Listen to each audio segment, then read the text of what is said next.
Assalamualaikum warahmatullahi wabarakatuh. Bismillahirrahmanirrahim. Alhamdulillah. Wassalatu wassalamu ala rasulillah.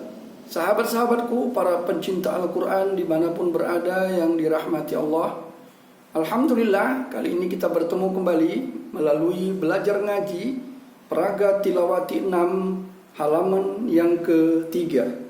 Sahabat-sahabatku sekalian, kali ini kita melihat pada bacaan di lembar peraga ini ada ro yang berbaris sukun didahului oleh kasroh atau berbaris mati. Nah, di dalam membaca ro sukun didahului berbaris kasroh, kita akan membaca dengan suara yang tebal, disebut dengan ro tafkhim, yakni ro yang tebal. Nah, cara mengucapkannya adalah dengan mengangkat pangkal lidah kita menuju ke langit-langit. Nah, dan ini dibaca kir. Kedua bibir kita, bibir atas dan bibir bawah, dalam posisi dimajukan. Jadi bunyinya adalah kir. Nah, kalau seandainya posisi bibir kita tidak kita majukan, maka tidak berhasil untuk menebalkan huruf ro ini, maka dibaca tipis kalau seandainya tidak kita majukan. Contoh, kir.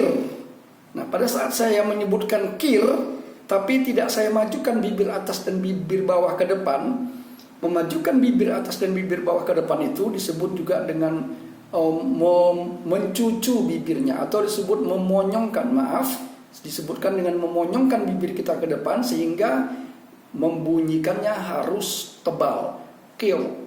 Nah, kenapa bisa tebal? Karena memajukan kedua bibir. Nah, dibaca tebal apabila berjumpa dengan huruf isti'la. Padahal selama ini setiap kali ro sukun didahului oleh baris kasroh itu harusnya dibaca tipis. Tetapi ada beberapa huruf yang disebut dengan huruf isti'la, yang apabila ro sukun berjumpa dengan huruf isti'la itu dibaca tebal. Yang mana sajakah huruf isti'la itu? Huruf isti'la itu ada kho, sod, dod, to.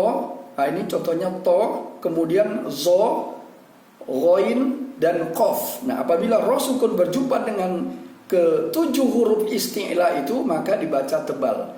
Nah, jadi makna isti'la adalah mengangkat pangkal lidah menuju ke langit-langit. Nah, jadi maka berbentuk tebal. Nah, jadi cara bacanya adalah qirtosim falamasuhu. Nah, itu pada saat kita belajar tentang ro tebal didahului oleh kasroh apabila setelah ro sukun diikuti atau dihadapi dengan huruf-huruf isti'la. Di mana terdapat ini? Ini didapat di dalam Al-Quran surah Al-An'am di surah yang ke-6 ayat yang ke-7. Jadi cara bacanya adalah kiru. Walau nazzalna 'alaika kitaban fi qir. Tebal, dua bibir dimajukan. Qirtasim. Nah, di sini ada tanwin kasroh ketemu sama fa, maka kita bacanya harus ikhfa. Ikhfa artinya menyamarkan bacaan. Nah, itu pada contoh ro tafkhim atau ro yang tebal apabila diikuti oleh huruf isti'la. Sekarang kita menuju kepada surah Hud, yaitu surah yang ke-11 ayat yang ke-41. Di dalam Al-Quran cuma satu-satunya yang tertulis imalah. Di sini bisa sahabat-sahabat lihat ada tertulis imalah. Jadi kalau nanti sahabat punya Al-Quran di rumah, silahkan buka surah Hud, surah yang ke-11 ayat 41. Terdapat tulisan imalah. Imalah di sini adalah membaca ro ini antara suara fathah dan suara kasroh. Kalau suara fathah bunyinya ro, suara kasroh bunyinya ri, maka di antara fathah dan kasroh itu bunyinya adalah ri. Jadi kita membacanya bukan majro, bukan, tetapi dibaca majri. Jadi suara ri-nya itu sama seperti kalau kita bilang sate, atau kita bilang kate. atau bateri dan seterusnya. Seperti itulah kira-kira bunyi ro ini apabila kita membacanya pada surah Hud ayat 41. Jadi bacanya adalah Bismillahi majreha. Nah, jangan kita baca majroha. Itu belum tepat atau tidak tepat. Yang tepat adalah majreha. Nah, ini adalah disebut dengan imalah. Pengertian imalah adalah membaca ro yang bentuk fathah dan bentuk kasroh, tetapi bacanya berada di tengah-tengah antara fathah sama kasroh. Jadi bacanya ri. Jadi kalau kita baca nanti harusnya bukan majoroha tapi majreha. Nah, seperti itu cara bacanya, dan ini adalah cuma satu di dalam Al-Qur'anul Karim. Nah, jadi ini bertambah ilmu kita supaya nanti kita tidak salah membacanya. Kemudian berikutnya di sini ada tertulis di dalam surah Yusuf, surah yang ke-12 ayat 11, ada tertulis di sini Ishmam. Ishmam. Di dalam Al-Qur'an, semua Al-Qur'an yang kita punya, di dalam surah Yusuf ayat 11 ini tertulis Ishmam. Apa itu Ishmam? Ishmam artinya mendengungkan bacaan nun ini. Nah, setelah kita dengungkan, kedua bibir kita majukan.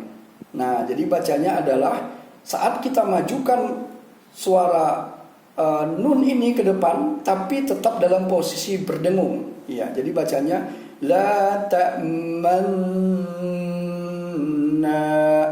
Nah, mannya berdengung disebut dengan wajibul gunnah, tapi pada saat mendengungkannya itu, posisi bibir kita, bibir atas dan bibir bawah itu berada dalam posisi maju ke depan, atau dua-duanya maju, atau monyong, atau mencucu. Jadi bacanya la ta'manna. Nah, seperti itu. Jadi kita tidak lagi membacanya la ta'manna, tetapi bacanya la ta'manna. Bibir kita dimajukan pada saat kita mendengungkan bacaan nun ini, disebut dengan ishmam. Nah, jadi sahabat-sahabatku sekalian, bagaimana cara membentuknya supaya sesuai dengan aturan bacanya? Sebenarnya kalau kita mau cocok, kita mau mengucapkannya la ta'manu, tapi nunya tidak kita ucapkan, tapi kita tahan dengan berdengung di situ. Jadi bacanya la ta'manna. Bibir kita dimajukan dan didengungkan, ini namanya ishmam. Nah, inilah dia pelajaran kita hari ini supaya kita bisa menempatkan bacaan sesuai dengan kaidah-kaidah yang berlaku di dalam ilmu tajwid. Nah, baik sahabat sekalian, mari kita coba mengulang dengan membaca ta'awuz terlebih dahulu. Kita baca dengan lengkap. A'udzu billahi minasyaitonir rajim. Bismillahirrahmanirrahim.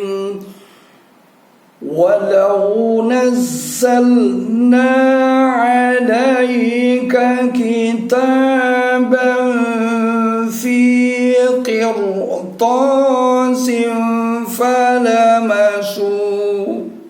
Di sini kita berhenti falamasu karena kita boleh berhenti pada saat kita melihat kemampuan kita tidak sanggup untuk melanjutkan bacaan selanjutnya. Baik. Namun pada saat kita membaca falamasu, kita coba baca kembali dari sini atau dari sini. Nah, coba kita ulang dari sini. Fi tebal ya, fi qirtasin falamasuhu abi aydihim laqala alladhina kafaru in hadha illa sihrun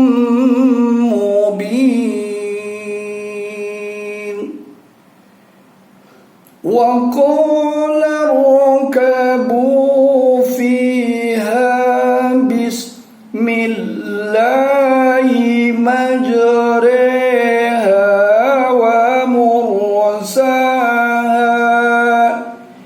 inna rabbi laghafurur rahim. قالوا يا